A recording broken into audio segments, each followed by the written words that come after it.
dan Pancasila tidak mengalami perubahan secara prinsip. Berbeda dengan Undang-Undang Dasar. Undang-Undang Dasar itu ada beragam perubahan-perubahannya. Ini ya pilar yang kedua. Dulu namanya Undang-Undang Dasar 45, kadang-kadang disingkat dengan UUD 45. Ini kadang-kadang bermasalah karena UUD kadang-kadang diartikan sebagai singkatan dari ujung-ujungnya duit. Padahal UUD bukan ujung duit, tapi Undang-Undang Dasar. Tapi tahun 49 ini berubah menjadi Undang-Undang Dasar Republik Indonesia Serikat.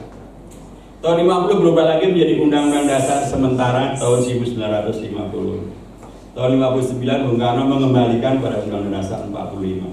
Dan tahun 99 Undang-Undang Dasar ini sesuai dengan tuntutan reformasi oleh MPR, lembaga tertinggi pada waktu itu, dilakukan perubahan sehingga jadilah Undang-Undang Dasar, namanya apa sekarang? Undang-Undang Dasar Negara Republik Indonesia tahun 1945. Namanya panjang.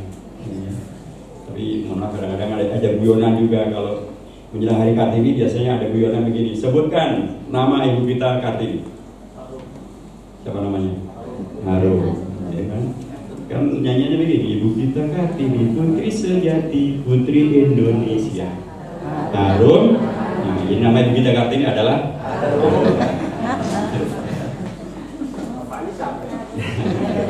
Jadi Undang-Undang Dasar kita juga namanya panjang, yaitu Undang-Undang Dasar Negara Republik Indonesia tahun 1945. Dan memang ada perubahan yang sangat luar biasa. Dulu Undang-Undang Dasar 45 itu sebelum perubahan hanya terdiri dari 16 bab. Sekarang terdiri dari 21 bab. Dulu hanya terdiri dari 37 pasal, sekarang terdiri dari 73 pasal. Dulu terdiri hanya dari 49 ayat, sekarang 170 ayat. Sedikit atau banyak perubahannya? Banyak. Termasuk terutama perubahan dalam konteks yang kemudian sekarang kita semuanya sudah melakukan, cuman kadang-kadang tidak tersadari. Dulu sebelum tahun 98, Bapak Ibu sekalian, pernah nggak milih presiden?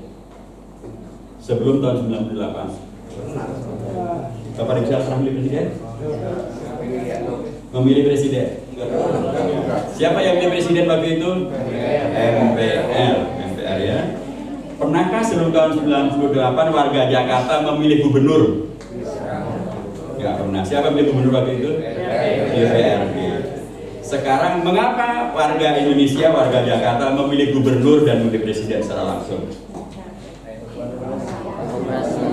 Mengapa? Ya reformasi, tapi reformasi kan bukan hukum Ibu. Karena undang-undangnya berubah, karena undang-undang dasarnya berubah. Undang-undang dasarnya berubah. Kalau undang-undang dasar nggak berubah, undang-undangnya nggak akan berubah. Undang-undang dasar kita nggak berubah. Salah satu di antaranya kita sudah mengikuti, melaksanakan, cuman kadang-kadang lupa atau mungkin belum tahu. Ya, kenapa milih gubernur, kenapa milih presiden? Ya nggak enak sama tetangga. Diajak ikut kampanye, udah bilang aja deh. Sehingga milihnya kadang-kadang juga tidak dengan hati nurani. Milihnya asal milih aja. Apalagi kadang-kadang ada yang milih karena takut KJP dan KJS. Waktu itu kan ada gitu ya, mohon maaf ya. Kan para kiai, para ibu-ibu apa semuanya kan sudah dengar taklimnya dari para ustaz, para kiai, para habaib, para ustaz, bla bla bla. Pilih presiden, pilih gubernur itu apa ini. Kemudian aduh tahu saya. Nanti takut gimana kalau KJP KJS-nya nggak berlangsung. Gitu kan.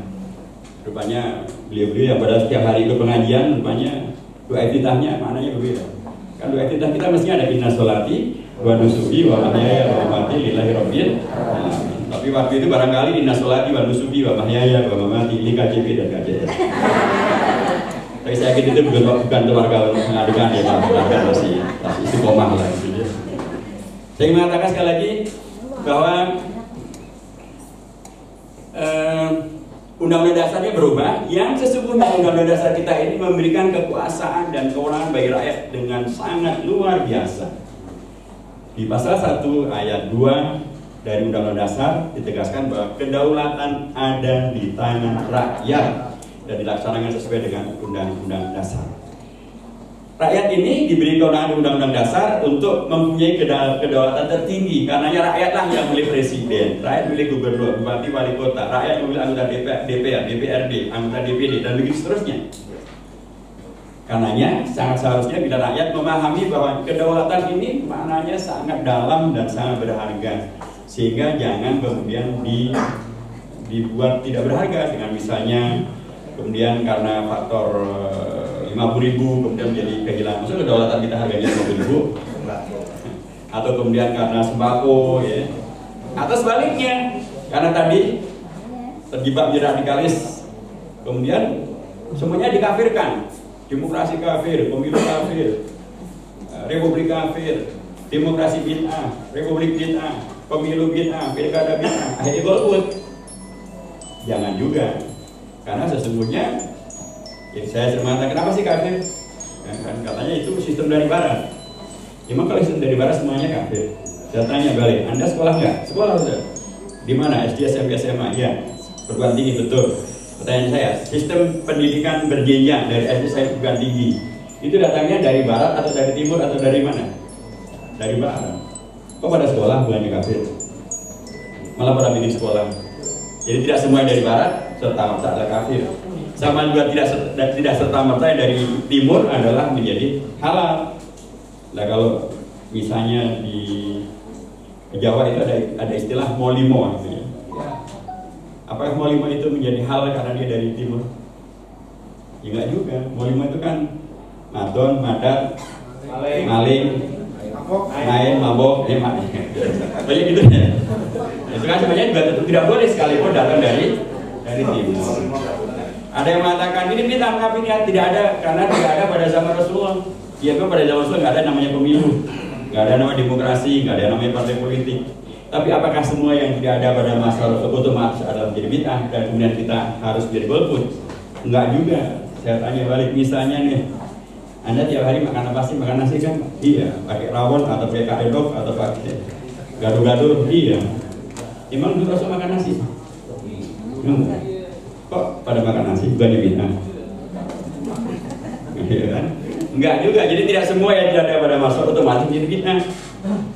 Kalau itu terkait dengan masalah muamalah, masuk berpolitik muamalah. Jadi saya mengatakan bahwa Undang-Undang Dasar kita memberi ruang bagi kita semuanya justru untuk memikirkan dan terlibat menghadirkan kebaikan bagi Jakarta kita cintai maupun bagi Indonesia kita cintai. Dan rakyat Indonesia bisa membuktikan mereka bisa. Ya contohnya pemilihan gubernur Jakarta kemarin. Rakyat kemudian bisa mempergunakan kedaulatannya, memilih dengan merdeka dan kemudian bisa menghadirkan perubahan. Kalau tidak ada perubahan, ya barangkali Alexis apa tertutup atau nggak ditutup kira-kira? Ya, ditutup. Surga dunia gitu. Kalau misalnya tidak ada pergantian, kira-kira kemarin ada maulid di Monas atau enggak? Tapi karena ada pergantian itu dari mana? Rakyat, Bapak Ibu sekalian lah yang terlibat memilih dan juga menghadirkan perubahan. Klik like, share, dan jangan lupa subscribe.